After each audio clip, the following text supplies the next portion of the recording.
ആദ്യ പടി 2 ദിവസമായ കോഴിക്കുഞ്ഞുങ്ങളാണ്. ഈ കോഴിക്കുഞ്ഞുങ്ങൾക്ക് പ്രത്യേകം ഇങ്ങനെ റിങ് വെച്ചിട്ട് വേണം ഈ കോഴിക്കുഞ്ഞുങ്ങളെ പരിചരിക്കാൻ. അപ്പോൾ ഇതൊരു ആദ്യ പടിയാണ്. ഒരു ആഴ്ച കഴിഞ്ഞാൽ ഈ റിങ്ങൊക്കെ ഇങ്ങനെ മാറ്റി ഇങ്ങനെ നീളത്തിലുള്ള സ്റ്റെപ്പാക്കിയിട്ട് വെക്കും. ഇതാണ് ചെറിയ കുഞ്ഞുങ്ങളായിട്ടാണ് ഇത്, ബോയിലർ കോഴി കുഞ്ഞുങ്ങളായിട്ടാണ് ഇതിപ്പോൾ കാണുന്നത്.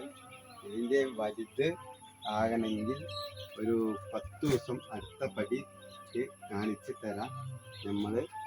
ഇതാണ് ഇതിൽ 1 2 3 4 റിങ്ങാണ് ഇത്. ഈ 4 റിങ്ങിൽ സംരക്ഷിക്കേണ്ട കോഴിക്കുഞ്ഞുങ്ങളാണിത്. എല്ലാം ലൈറ്റിട്ട് തീറ്റ വെച്ച് കൊടുത്ത് വെള്ളം വെച്ച് കൊടുത്ത് കറക്റ്റ് ചെയ്തിട്ടാണ് ഇപ്പം നിൽക്കുന്നത്.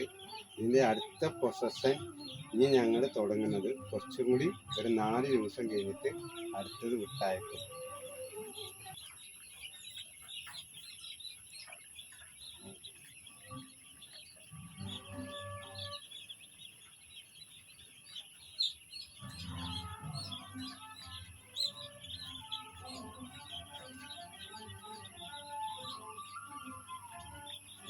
ഇതിപ്പോൾ വീഡിയോ ചാലിക്കുകയാണ്, അത് ഓഫാക്കി എടുത്ത